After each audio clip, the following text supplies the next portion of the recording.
guys? Welcome to another episode of ATG from the GTA. My name is Rose. Right here is Cam. I'm Tom. Fellow podcasters, how did your week go? Enlighten me and our listeners with some of the cool stuff that you probably did from last podcast to this podcast. Nothing much really, except I started playing Black Desert Online. It's, oh my god, the graphics are so beautiful. This is the quality of a game that I would expect from Korean developers. Just really high quality graphics, really intricate gameplay. I haven't really gotten too deep into the game just yet, so I'm not really too sure what the story is about. So far, I'm having a lot of fun. A lot of fun grinding. That's what I heard too, but so far my character is level 14 and level cap is level 60, so I'm a third of the way there. Okay, that's good. You haven't ground enough. No, I haven't. Juggling work and personal time and podcasting, I only probably have maybe an hour or two a night to play. That's okay. It's not a problem. For those of you who don't know, Black Desert Online is an MMO. So, Rose, you a big fan of MMOs? I am, actually. Do you have a favorite MMO? Maybe one that you used to play but you just isn't popular anymore, or kind of got a little bit bored of but that you really enjoyed during its, prime? Sleepless nights, just sleepless nights. Yeah, where, work didn't matter or life, because your life was the MMO, Yeah. Maybe had some like online boyfriends, more than one, because obviously they got to pay for your gear. Okay, so speaking of like online boyfriends.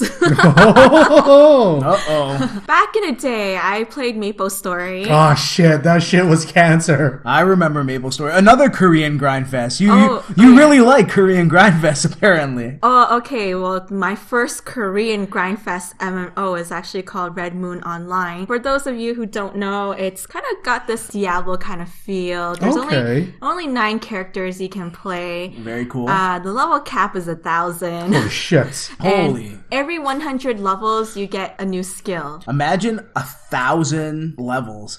That's like grindy, even for a grindy game. Oh man, nowadays people would just clear that no problem. But still. Dude, people die from playing MMOs nowadays. That's their dumbass fault. Yeah, they gotta... Did they have something incorporated like EverQuest where you put like command prompt pizza and it would call the nearest pizza shop to your house and they would deliver it to your door just so you wouldn't starve while you were in the world? No, this was back in like the early 2000s, so none of that stuff existed. I was in high school when I started playing Red Moon Online, and the servers got shut down like pretty quickly since I started. Okay, well, enough about Red Moon Online. You were talking about Maple Story earlier. Oh yeah, that's where I had all my Maple Story boyfriends. So you were like a Maple player. I was a Maple player. Damn, you had like side dudes? I had many side dudes. Holy they sent shit. me NX Cash like no tomorrow. I had a new hairstyle every 2 weeks. Holy crap. And those hairstyles are so pretty. That's how they get you. All this online transactions to make your character all pretty. Wasn't Maple Story the original online transaction game? Yes. Like they I swear they must have started microtransactions. I believe they were the first microtransaction. They totally did. Those brilliant motherfuckers. They fucked us for like the rest of gaming. Yes, they did. And that's how, microtransactions was born. More or less. Seriously. Maple Story, NX Cash, and getting random haircuts. Dude, I totally played Maple Story too. I don't know about you, Cam. I did. Yeah, I did. I remember I started off with a male character and I realized how much you had to grind to get good gear. And then I would see my friends who were females and they'd be getting all this shit for free because all these like really geeky like people would be like, "Oh, do you look really good in real life?" And they sent like some fucking fake picture Of course. And then next thing you know, they had steelies and I'm like, what is this bullshit? so I started making female characters. I think I was married to like 4 dudes. Holy hell. No homo. And No, of course not. but it was totally worth, like, had all the top gear until my account got hacked and then I kind of quit. What the hell? That game is not the same. I think I logged in like maybe a couple months ago and it was completely dead. Aren't they remaking Maple Story though? I think they I did. heard a rumor. I remember hearing something about that. They did make another Maple Story, but it's Maple Story 2, I think, and it's only available in the Korean servers, right? Of course it is. So it's not released just yet in North America. I don't know if they're going to release it. That's the thing. But even if they do come out in, North America, I'm I'm not going to play it. Okay. Popular by demand, I suppose. You say that now until you see all the cute hairstyles and pets that they add to the NX shop. You're like, oh my god, it's a panda. I'm gonna play this Oh now. my god, my pet panda. He picked up everything for me. I love him. That's awesome. I had like a permanent dog. Yeah, I had a permanent Because I was all like, yo, like, fuck this shit. Because, you know, pets used to, like, go into little eggs and shit. When they came out with the permanent pets, and I'm like, oh, yeah. But they weren't as cool as, like, the ones that would disappear. Like, they had dragons and stuff. It was actually pretty badass. But anyways, enough about that. So you're playing Black Desert Online. You're totally into, like, the MMO scene again. What about you, Cam? What did you do this past couple weeks, you know? How did you pass the time? Pass the time by hitting up the local tournaments with Toronto top tiers. Yeah, you're telling me there was one tournament that passed by, happened yesterday, right? Yes, yesterday, Wednesdays for Capcom games. Okay, cool. Nice. So how did you do? I at least achieved one of my goals, which is to make it to top 8, and I did that. That's amazing, man. How many Nice. players were there? There was about 20 players in total. So you made it to top 8? Yes. So which top 8? I placed 5th. Ah, I not did bad. fifth place. That's really good. Thank you very much, Good guys. good job. You know, how did you find the tournament scene? Like, where did you play? Was it, you know, what game was it? The venue is held at Raiders Esports Bar. Cool place? Yeah, it's actually a really nice, cozy place. You remember that one esports bar we went a couple months back downtown Toronto? The one Game that down Over or something? Yeah. Very similar, that kind of setup. Yeah, I think all the esports bars are kind of like very similar. You go down, lots of lights, lots of TVs. That's it. Cozy place, if that's Yeah. good. Player base, like locals or? Yes, they were all locals. The game I focused on, Marvel vs. Capcom Infinite, that just dropped a couple weeks ago. All right, true.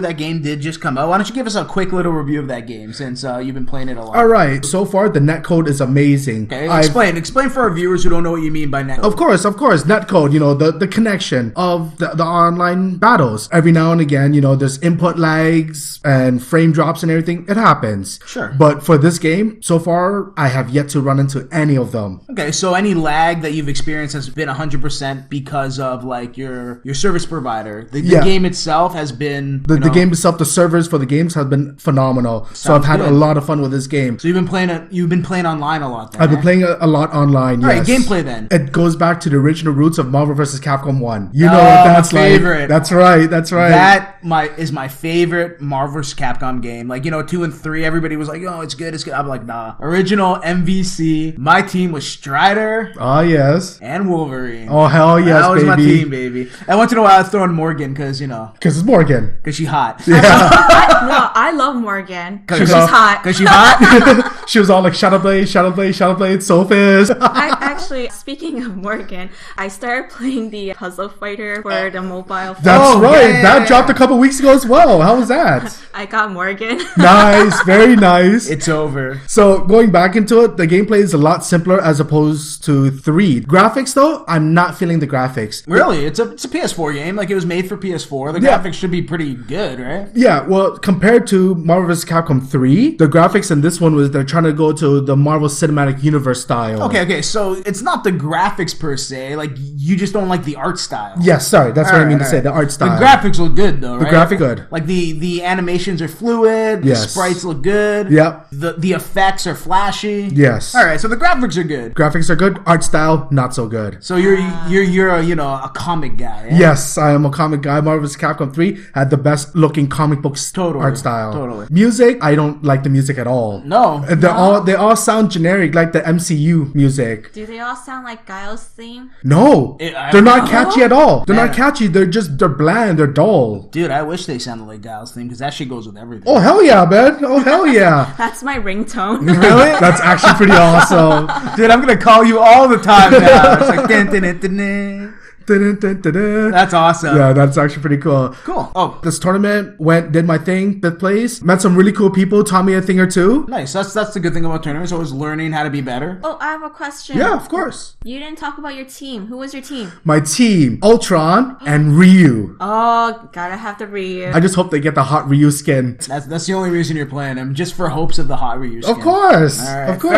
Fair enough. Okay. So that's awesome, man. Final score on the game? I'm gonna have to give it a 7 out of 10. 10. All right, above average. Sounds good. So you're gonna be playing the shit out of it then? Oh, hell yeah. I'm getting myself ready for Canada Cup at the end of the month, baby. All right, you got a lot of practicing to do. That's right. Awesome. Y'all should come with me to Raiders, the Smash Brothers tournament. No, yeah, we'll come and check it out, definitely. Yeah, I'll show off my Kirby skills. There you go. No, I'm just gonna drink. I'm okay with those two options. Drink till I'm good, or at least I think I'm good. Yeah, for sure. Thomas, what did you end up doing? Me? Actually, it was a pretty eventful week. I did a couple of things that were a lot of fun. One of them I actually ended up doing with Rosie, and I'll talk about that a little bit later. But the first thing I did was I went to the AGO because they had a special Guillermo del Toro exhibit. Oh, that's right. Yeah. And I'm an AGO member, so I got to go see the exhibit before anybody else. Yeah. On top of that, Guillermo del Toro was there signing his book. He actually signed one more thing too. So he was signing a couple things. Oh, that's very nice. And you got to meet the dude, which was really cool. So unlike a Fan Expo experience. No, it was free. Oh, that's so much better. He wasn't charging like $1 million for his autograph. Since he's very famous, was he kind of snobby like a lot of famous people are? Honestly, he's probably the nicest famous person I ever met. That's Really? really good to hear. And I don't mean like one of the nicest. I mean, he probably was the nicest guy The nicest, eh? I ever met at a famous people. Okay, maybe I will rephrase and say one of the nicest because I was lucky enough to go see Patrick Stewart and Ian McKellen in New York about 5-6 years ago. Oh, yeah, that's right. I remember that one. They were doing a Broadway play, and afterwards I kind of bumped into him at a bar across the street. And I was like, no fucking way. Is that them? And it was totally them. And I went up and I talked to them a little bit, had a drink with them. And they are honestly the nicest dudes. That's awesome. But I honestly think Guillermo beats him out because he is genuinely so friendly. So I'm waiting in line for the book signing. So I got there pretty early. I think I got there about 5-6 hours before the actual signing happens. Okay. Because the signing was open to the public. It was only the exhibit that was open to members. Yeah. So if anybody has ever gone to a free signing before, they know that the lineups are ridiculous. Of course, and Oh, especially I a know. big name, right? Yeah. Actually, didn't you go to a signing for Felicia Day? Actually, I tried to. I was stuck at work and I kept getting updates on Facebook. God and damn it, work life. Probably maybe like half an hour before I left work, I checked for the update again and they said they capped the line and nobody's allowed to line up anymore. Son of a bitch. And when did they end up capping the line? I think they capped it maybe like 2 hours before she was officially to So sign. there you go. Like 2 hours before the signing even happens, they capped the line. So that's what I'm saying. So I had to get there really early. I took the day off work. I was like, today is going to be the Guillermo del Toro day. Yeah. Or as I like to call it, the Hellboy day. That's a Because good one. who doesn't like Hellboy? Right, of Or course. Pacific Rim or Pan's Labyrinth. Like, that's artsy good, you know? Pick one. Makes a ton of good movies. Great storyteller. Visuals. Great visuals. Like his creativity for his monsters are fantastic. Anyways, great talent. So I'm waiting in line. I'm like, all right, I'm gonna go check the exhibit. So I got someone to hold my spot, and I'll be back in like an hour because people were doing that because people had to poop or buy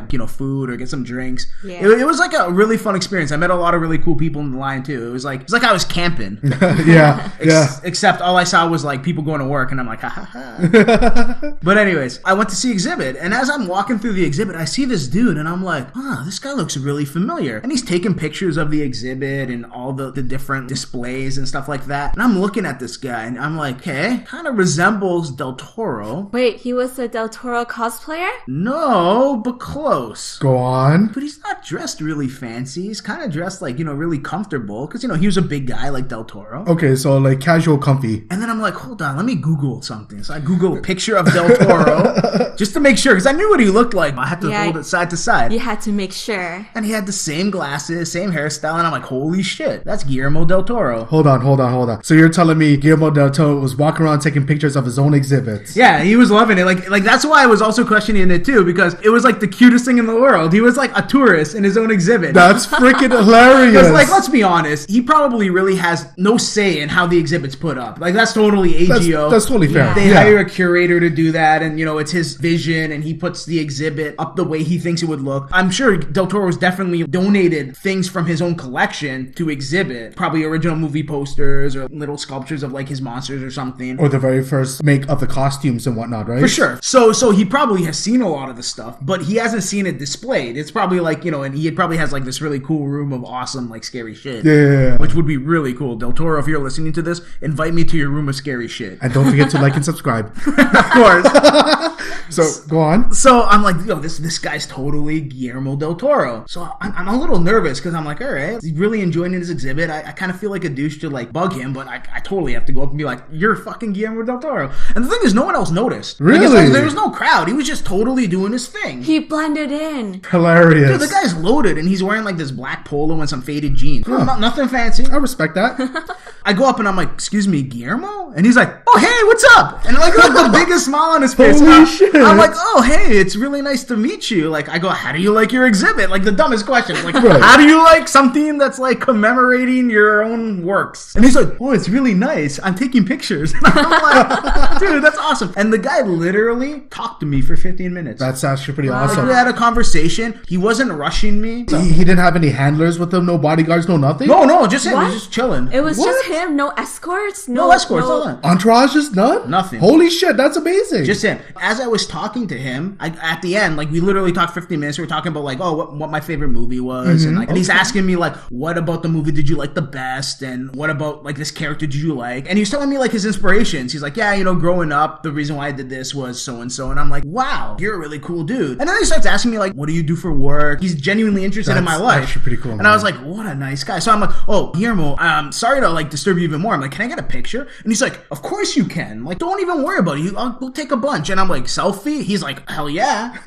So we take a selfie, and like, he's like, is it good? You want another one? I'm like, no, man, it's great. And he was like, super nice. And then after I took the selfie, people started like kind of figuring out, like, oh, who's that guy? They started to realize as well, hey, okay. They figured him out. Yeah, so he took a couple other selfies, but definitely wasn't crowded, definitely wasn't made to feel uncomfortable. And then I was like, I'm here for the book signing. Are you just signing your book, or are you signing other things as well? He's like, well, the AGO says I should only sign one autograph. That's not really fair, so I'm probably gonna sign 2 or 3, depending on how many they let me sign. No way. He's like, I'd love to sign more than that, but we have to get through everybody. Awesome, thanks. I go, I'm definitely gonna like pick up a poster or something. He's like, yeah, you do that. He's like, I'll make sure I'll sign it for you. I'm like, oh man, that's awesome. Yeah, man. I ended up looking through the rest of the exhibit. By the way, it's a really cool exhibit.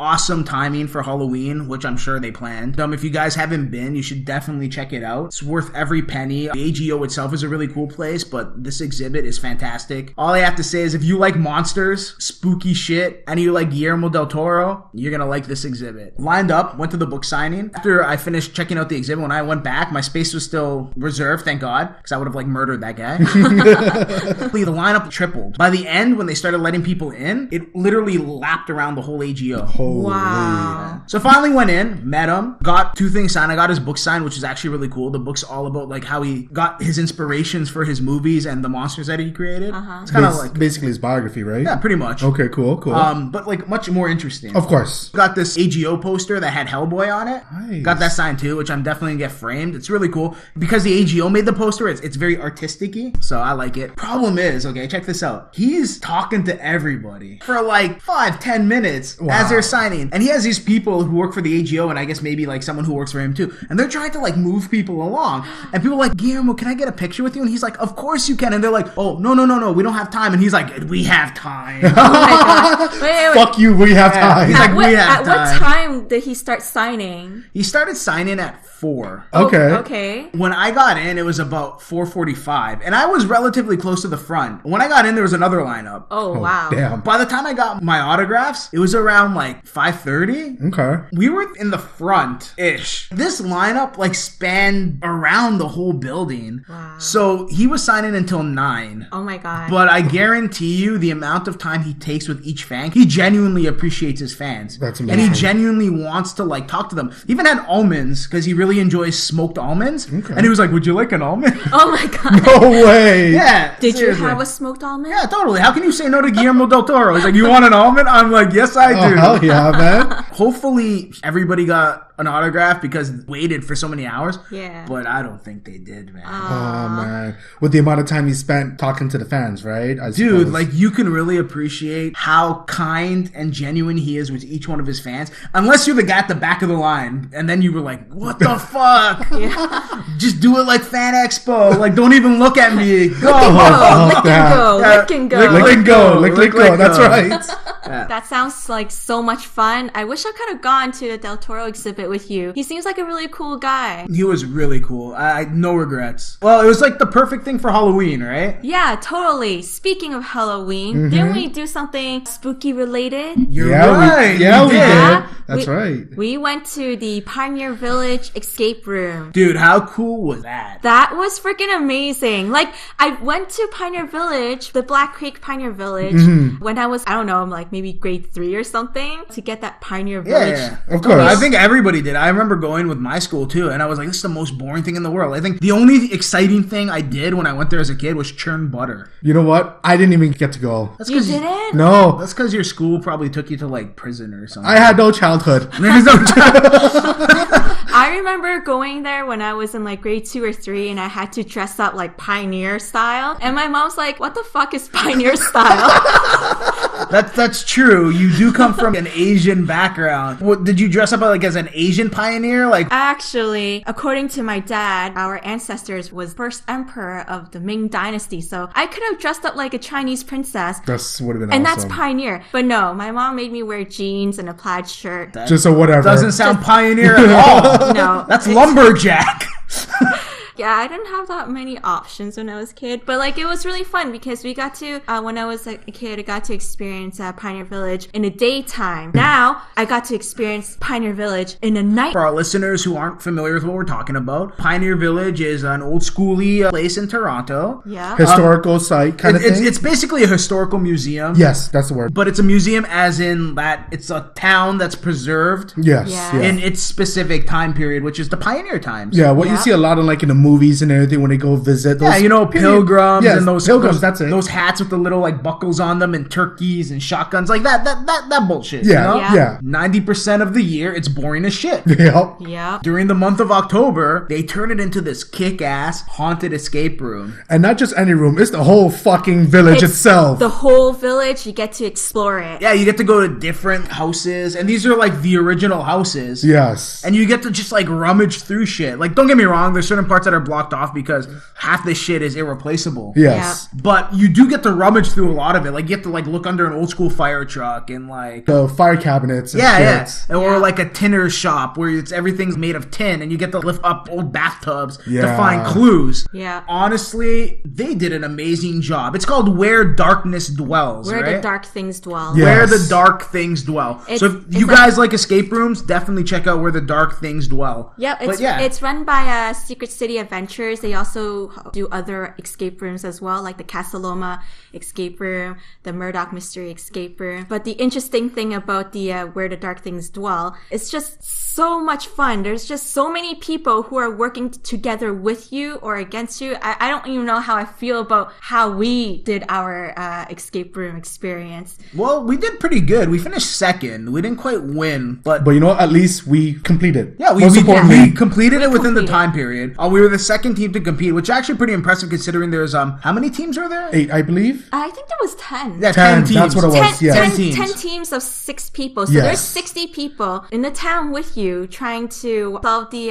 puzzles as well. The thing with Where the Dark Things Dwell is that the story is that this town is cursed and you have to break the curse. Yeah, they say it's a team effort. Only one team can break the curse first. So it's really not a team effort. It's like, fuck everybody else. Me and my friends are gonna win. It was essentially everyone for themselves. Totally. They're like, don't split up, don't run. Don't run. Oh, we ran and we split up. Hell yes. Fuck that. Actually, we didn't split up. Like, I wanted to, but we got in shit. Yeah. I was like maybe like 10 meters ahead of you guys. Okay, I but- would call that split up. But Sure, 10 okay, meters okay. is like whatever. It's fair. Yeah, there was It's that other fair. asshole team that literally were doing different puzzles with different people in their group. Oh yeah, that They was were not working cool. together. That was a little bit fine. But then the 2 assholes actually ran off on their own. Yeah, that's what I'm talking about. Okay, yeah, those Because like guys. 2 would do one puzzle, 2 would do the other puzzle. Okay, that At one, least that's we what- yeah, followed yeah, the yeah. rules and did the puzzles together. Yes. Whether, you know, the faster people ran off first to like get a head start is another story. Right. But anyways, enough about you know, our competitive nature. Rose, why don't you tell me what your favorite thing about this escape room was? And why don't you tell our listeners why you enjoyed it so much and why they should maybe go check it out themselves? So I actually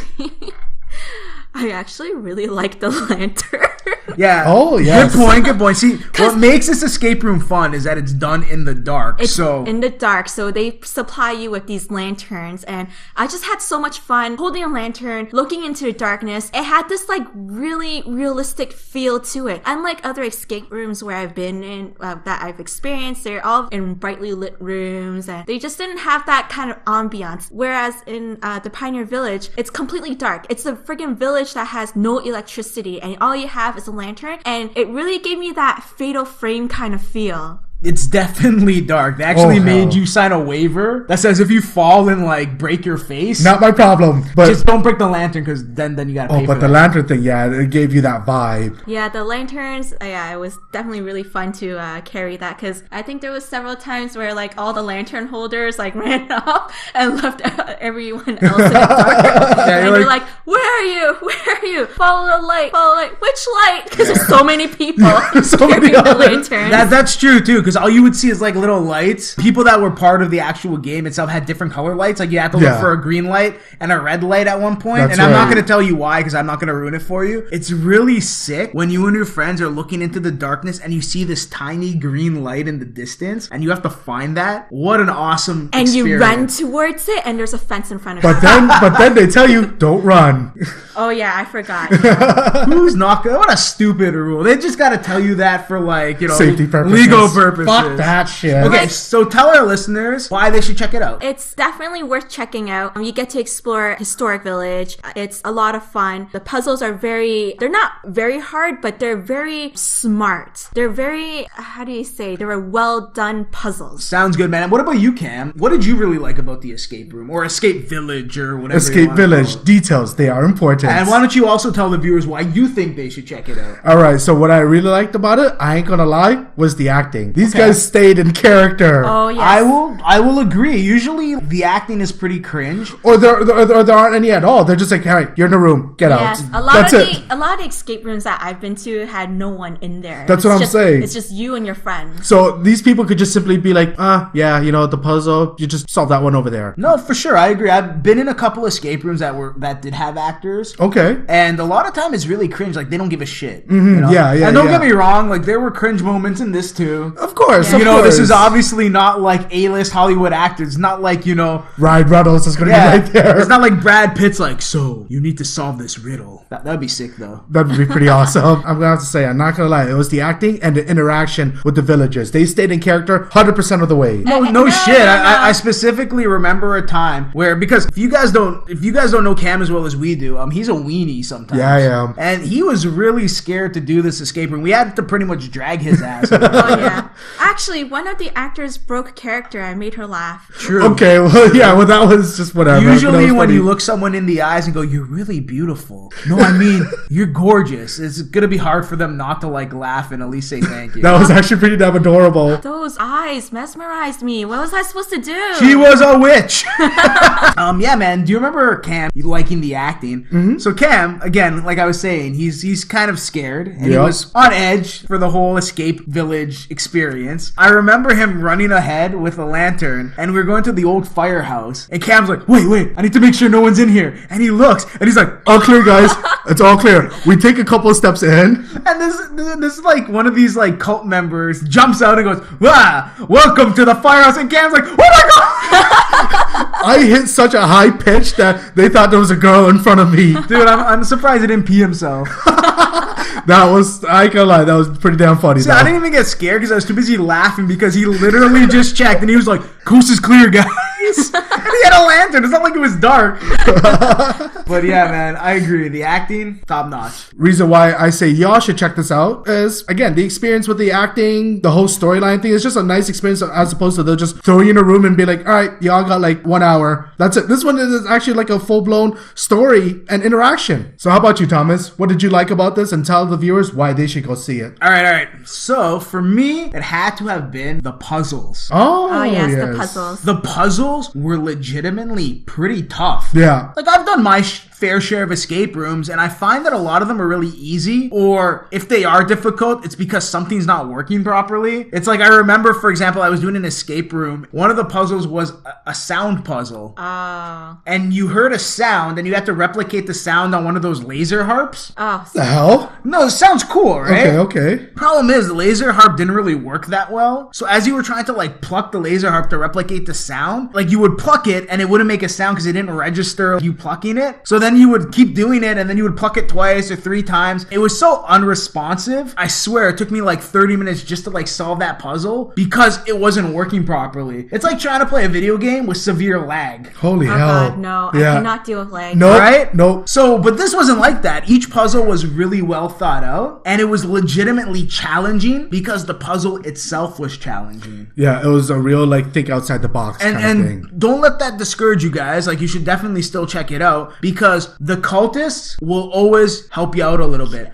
Like, they'll never give away the puzzle. Tiny hints. But they'll give you tiny hints. Maybe you haven't found something. You're on the right track. That kind of thing. Definitely my favorite part of the whole adventure that we did. Because it really was an adventure. And for the listeners, I definitely recommend it to you guys. It's challenging. And if you guys like a challenge, even if you don't come in first, just completing the room itself, it's going to feel like an accomplishment. And it really gets you working with your friends. It's recommended that you go with a group of 6 people that you know, because if you go with you and your boyfriend or you and your girlfriend, you will get stuck in a group with 4 other people that you don't know. Yeah, definitely get 6 people and 6 people that you like, because people are going to fuck up because it's tough and they're going to be lagging behind because maybe, you know, they're in crutches. Fucking lag. And you don't want to punch them in the face. Also,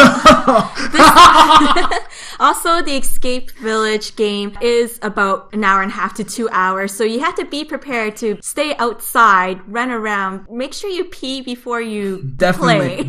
Or smoke. Yeah, yes. When your teammate's like, yo, man, can we just solve this puzzle? I gotta fucking smoke. Doesn't help, but you do solve the puzzle faster. Unbelievable, man. Unbelievably faster. Yeah. Fucking smokers, man. Yeah, totally. You know what? It was motivation, you know. For Yes, it was. Nah, but it was definitely a lot of fun. It was great, man. Not gonna lie. So if you're into escape games and you want to do something cool for Halloween, guys, check it out. Of course. Definitely check it out. There's also replayability to the game as well. You just have to tell them which route you did, and next time they'll give you a new quest. And speaking about scary quests, just like in Resident Evil, when you open that door, enter that dark room, and sigh with relief because there's a typewriter, we have also come to an end. See you guys. Take care. Bye.